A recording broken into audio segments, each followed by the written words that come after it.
Let's read A Chair for My Mother. This was written by Vera B. Williams. And since Sunday is Mother's Day, I thought it would be a good book to read. If you notice, it has the Caldecott Honor sticker on it, so it was a runner-up for Best Illustrations the year that this book came out. A Chair for My Mother.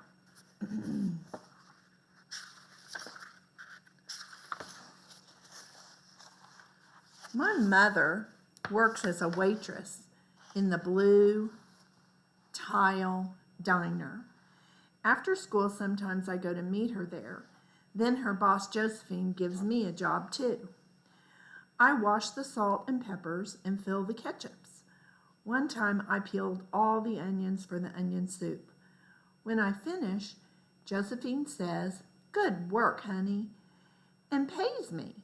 And every time I put half of my money into the jar. It takes a long time to fill a jar this big. Every day when my mother comes home from work, I take down the jar. My mama empties all her change from tips out of her purse for me to count. Then we push all the coins into the jar. Sometimes my mama is laughing when she comes home from work. Sometimes she's so tired she falls asleep while I count the money out into piles. Some days she has lots of tips. Some days she has only a little. Then she looks worried, but each evening every single shiny coin goes into the jar.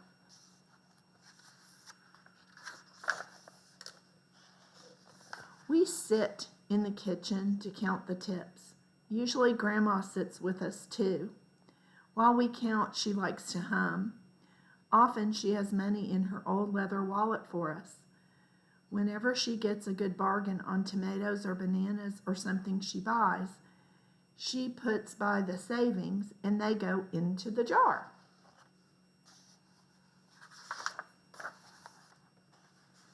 When we can't get a single other coin into the jar, we are going to take out all the money and go and buy a chair. Yes, a chair.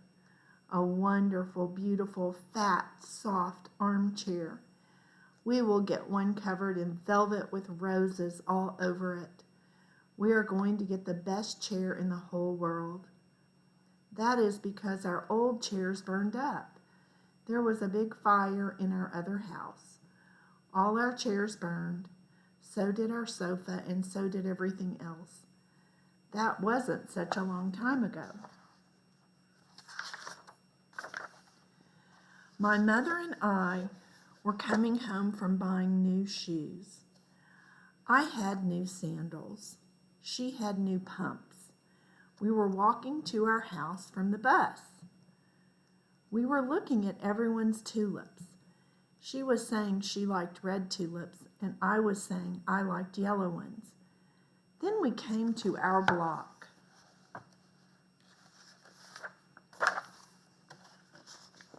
Right outside our house stood two big fire engines. I could see lots of smoke. Tall orange flames came out of the roof. All the neighbors stood in a bunch across the street. Mama grabbed my hand and we ran. My Uncle Sandy saw us and ran to us. Mama yelled, "Where's Mother?" I yelled, "Where's my grandma?" My Aunt Ida waved and shouted, "She's here, she's here. She's okay, don't worry." Grandma was all right. Our cat was safe too. Though it took a while to find her, but everything else in our whole house was spoiled.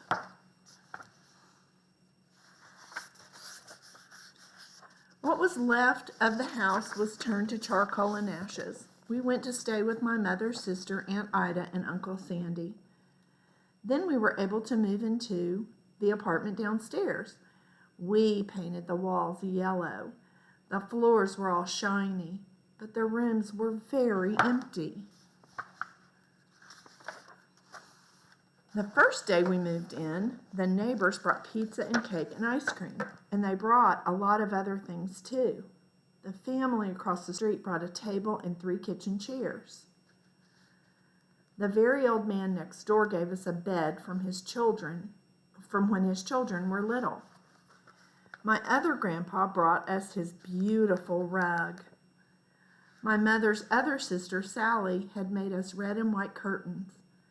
Mama's boss, Josephine, brought pots and pans, silverware, and dishes. My cousin brought me her own stuffed bear. Everyone clapped when my grandma made a speech. "You are all the kindest people," she said, "and we thank you very, very much. It's lucky we're young and can start all over." That was last year, but we still have no sofa and no big chairs. When Mama comes home, her feet hurt. "There's no good place for me to take a load off my feet," she says. When Grandma wants to sit back and hum and cut up potatoes, she has to get as comfortable as she can on a hard kitchen chair. So that is how come Mama brought home the biggest jar she could find at the diner, and all the coins started to go into the jar. Now the jar is too heavy for me to lift down. Uncle Sandy gave me a quarter. He had to boost me up so I could put it in.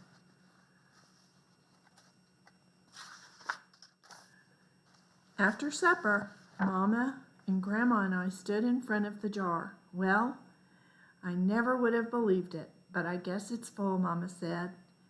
My mother brought home little paper wrappers for the nickels and the dimes and the quarters. I counted them all out and wrapped them all up. On my Mother's Day off, we took all the coins to the bank. The bank exchanged them for $10 bills. Then we took the bus downtown to shop for our chair.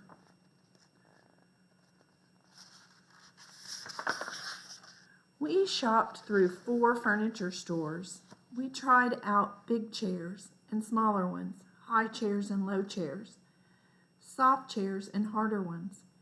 Grandma said she felt like Goldilocks in the 3 Bears trying out all of the chairs.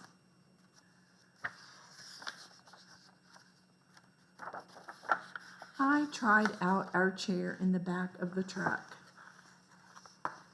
Mama wouldn't let me sit there while we drove, but they let me sit in it while they carried it up to the door.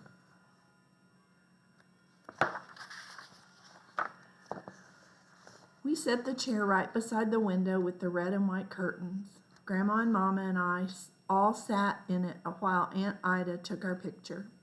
Now Grandma sits in it and talks with people going by in the daytime.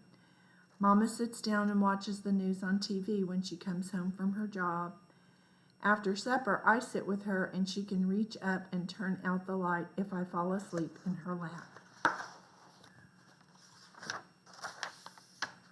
And there they are, all in that beautiful chair. All right, that was A Chair for My Mother by Vera B. Williams. And now we're going to do this paper that is called Let's Retell. So you should have that with you. And we're going to talk about the story. So who were the characters? Oh, I'm sorry, let's write the title.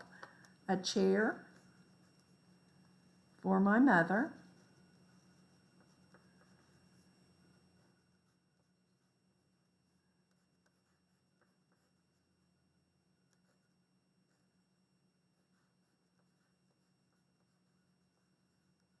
Now, who were the characters in the story? Okay, the little girl,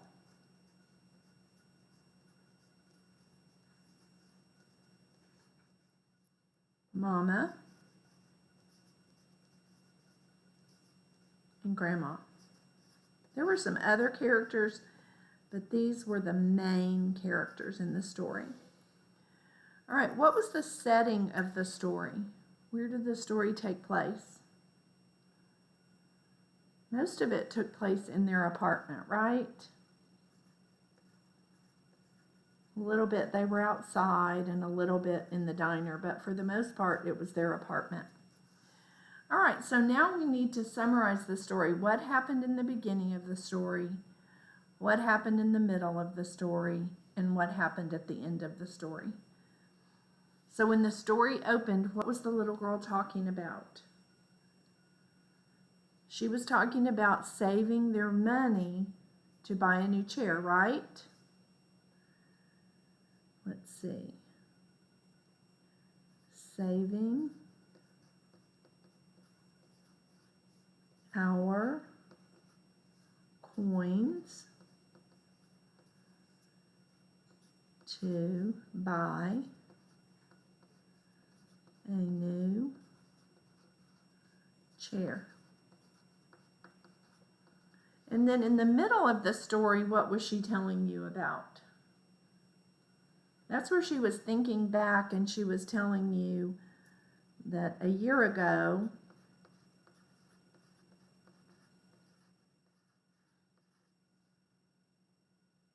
their house burned. And then what happened at the end of the story?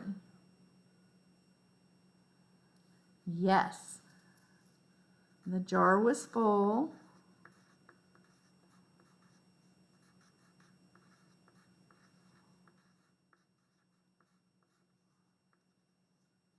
They bought